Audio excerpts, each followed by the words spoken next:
So hello guys, welcome back to the channel. This is the NFC here. இந்த channel வந்து என்னென்ன வரும் அப்படின்னா மோட்டார் சைக்கிள் டீட்டெயில்ஸ், மோட்டார் விளாக்ஸ்லாம் வரும். இந்த லாக்டவுன் போயிட்டுருனால மோட்டார் விளாக்ஸ்லாம் வரதில்லை. ஃப்யூச்சரில் வரும். இப்போதைக்கு மோட்டார் சைக்கிள் டீட்டெயில்ஸ் அண்ட் அதை பற்றிய மெயின்டெனன்ஸ் டிப்ஸ்லாம் வரும். நான் அந்த வீடியோவில் எதை பற்றி சொல்ல போகிறேன்னா மெயின்டெனன்ஸ் டிப்ஸ் சொல்ல போகிறேன். குறிப்பாக இன்ஜினை பற்றி சொல்ல போகிறேன். நான் என்னென்ன டிப்ஸ் சொல்ல போகிறேன்னா பேசிக்காக இந்த 3 மட்டும் பண்ணால் இன்ஜின் லைஃப் டைம் வந்து நல்லாயிருக்கும். ஃபஸ்ட்டு எடுத்துக்கிட்டிங்கன்னா இன்ஜினை வந்து வண்டியை எடுத்து கீர் போகிறதுக்கு முன்னாடி நல்லா வார்ம் அப் பண்ணுறதுனா ஸ்டார்ட் அப் பண்ணி ஒரு 5 நிமிஷம் 10 நிமிஷம் ஓட விடணும். ஒரு பெரிய பெரிய சூப்பர் பைக்ஸ்லாம் அதே குறிப்பிட்ட டெம்பரேச்சர் இருக்கட்டும், அந்த டெம்பரேச்சரை வந்து வர வரைக்கும் இன்ஜினை வந்து ஓட விடணும். அப்புறம் சின்ன சின்ன பைக்கு இந்த 150cc 400cc இன்ஜின் டெம்பரேச்சர் காமிக்கும். பட் அது வரைக்கும் ஓடணும்னு தேவையில்லை. ஒரு 10 நிமிஷம் ஜாஸ்தி ஒரு 5 நிமிஷம் ஒன்றாலே போதுமானது. குறிப்பாக சொல்லப்போனால் நான் சொல்ல வர பாயிண்ட் என்னன்னா, இன்ஜின் வந்து ஓட விடணும். கீர் போகிறதுக்கு முன்னாடி வண்டி ரன்னிங் வர்றதுக்கு முன்னாடி வண்டியை வந்து ஐடியலாக வந்து ஓட விடணும். First point. ரெண்டாவது பாயிண்ட் வந்து இன்ஜின் ஆயில் வந்து சேஞ்ச் பண்ணிக்கிட்டே இருக்கணும். 500cc அப்படின்னா ஒரு குறிப்பிட்ட ரேஞ்ச் இருக்குது. 1000cc 1200cc அப்படின்னா அதுக்கு ஒரு ரேஞ்ச் இருக்குது. 200cc 150cc அதுக்கெல்லாம் ஒரு இன்ஜினை பொறுத்து ஒரு ரேஞ்ச் இருக்குது. அந்த ரேஞ்சை பொறுத்திங்கன்னா அந்த ஆயில் சேஞ்ச் பண்ணுற டைமிங் வந்து மாறும். இப்போ 150cc பைக் எடுத்துக்கிட்டிங்கன்னா அந்த இன்ஜின் ஆயில் வந்து 3000 கிலோமீட்டர்ஸில் ரெகுலராக சேஞ்ச் பண்ணிட்டு வந்தீங்கன்னா நல்லாயிருக்கும். அதே மாதிரி பைக் சிசியை பொறுத்து வேரியண்ட் ஆகும்.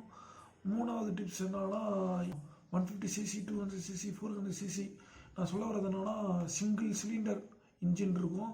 அந்த இன்ஜினுக்கு எல்லாருமே எக்ஸாஸ்ட்டு மாற்றாமல் ஓட்டணும். அப்படி எக்ஸாஸ்ட்டு மாற்றாமல் ஸ்டாக் எக்ஸாஸ்ட்லேயே ஓட்டினீங்கன்னா மைலேஜ் நல்லா தரும். இன்ஜின் லைஃப் டைம் நல்லாயிருக்கும்.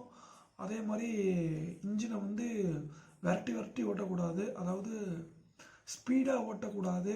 எடுத்தோன்னே ஒரு சில பேர் முறுக்கி தான் ஓட்டுவாங்க. அந்த மாதிரி ஓவர் த்ராட்டில் கொடுத்து வண்டியை வந்து ஓட்டக்கூடாது. எப்போ ஓட்டக்கூடாதுன்னு சொல்கிறேன்னா, ஸ்டார்ட் பண்ண உடனே மாதிரி இந்த இன்ஜின் வார்ம் அப் பண்ணாமல் இன்ஜின் ஸ்டார்ட் பண்ணி ரொம்ப நேரம் ஓட விடாமல் செல்ஃப் ஸ்டார்ட் போட்டு ஸ்டார்ட் பண்ணி உடனே ஸ்பீடாக முறுக்குவாங்க வண்டியை. அந்த மாதிரி முறுக்குனா இன்ஜின் லைஃப் டைம் வந்து குறையும். அதுக்குள்ளார பிஸ்டன் வந்து ஃப்ரிக்ஷன் ஆகும். அந்த ஆயில் வந்து ஒழுங்காக சர்க்குலேட் ஆகாது. சர்க்குலேட் ஆனால் தான் ஆயில் வந்து இன்ஜினுக்குள்ளார இருக்க ஆயில் வந்து சர்க்குலேட் ஆனால் தான் அந்த இன்ஜின் லைஃப் டைம் வந்து நல்லாயிருக்கும், ரொம்ப நாள் வரும். ஸோ இதாங்க நான் சொன்ன 3 விஷயம். ஃபஸ்ட்டு விஷயம் என்னன்னா இன்ஜின் ஆயில் வந்து சேஞ்ச் பண்ணணும். ஒரு 150cc எடுத்துக்கிட்டோம்னா குறைஞ்சது ஒரு 3000 கிலோமீட்டர்ஸ் போனோன்னே இன்ஜின் ஆயிலை வந்து சேஞ்ச் பண்ணணும். சேஞ்ச் பண்ணிங்கன்னா இன்ஜின் லைஃப் வந்து நல்லாயிருக்கும். செகண்ட் விஷயம் பார்த்தீங்கன்னா இன்ஜினை வந்து ஃபஸ்ட்டு வண்டி டைம் எடுக்கும் போது, அதாவது ஃபஸ்ட் டைம் வந்து ஒரு நாளைக்கு வண்டியை ஃபஸ்ட் டைம் ஸ்டார்ட் பண்ணும்போது இன்ஜினை வந்து ஓட விடணும். 5 நிமிஷமோ 10 நிமிஷமோ அட்லீஸ்ட் ஒரு 2 நிமிஷமாச்சும் ஓட விட்டு அந்த இன்ஜின் ஹீட் ஆனதுக்கப்புறம் எடுத்திங்கன்னா வண்டி லேப்டாப் கொஞ்சம் நல்லாயிருக்கும். மூணாவது வந்து சிங்கிள் சிலிண்டருக்கு நான் சொல்கிறது. மூணாவது பாயிண்ட்டு சிங்கிள் சிலிண்டருக்கு என்னன்னா இன்ஜின் சைலன்சரை வந்து மாற்றவே கூடாது. இதுதான் நான் சொல்ல வந்த 3 பாயிண்ட் தான். இன்ஜின் சைலன்சரை வந்து மாற்றினீங்கன்னா லைஃப் டைம் வந்து கண்டிப்பாக குறையும். இன்ஜின் வந்து வேலை வைக்கும். சிங்கிள் சிலிண்டருக்கு நான் சொல்லிகிட்டு இருக்கேன். டபுள் சிலிண்டருக்கு மேலே வைக்கும். அது நம்ம போடுற எக்ஸாஸ்ட்டு பொறுத்து. ஸோ கைஸ், நான் இதான் சொல்ல வந்த 3 விஷயம். இன்ஜின், அதாவது பைக்கோட இன்ஜின் மெயின்டைன் பண்ணுறதுக்கு இதை மட்டும் பர்ஃபெக்டாக ஃபாலோ பண்ணிங்கன்னா வண்டி சூப்பராக இருக்கும். இன்ஜின் சூப்பராக இருக்கும்.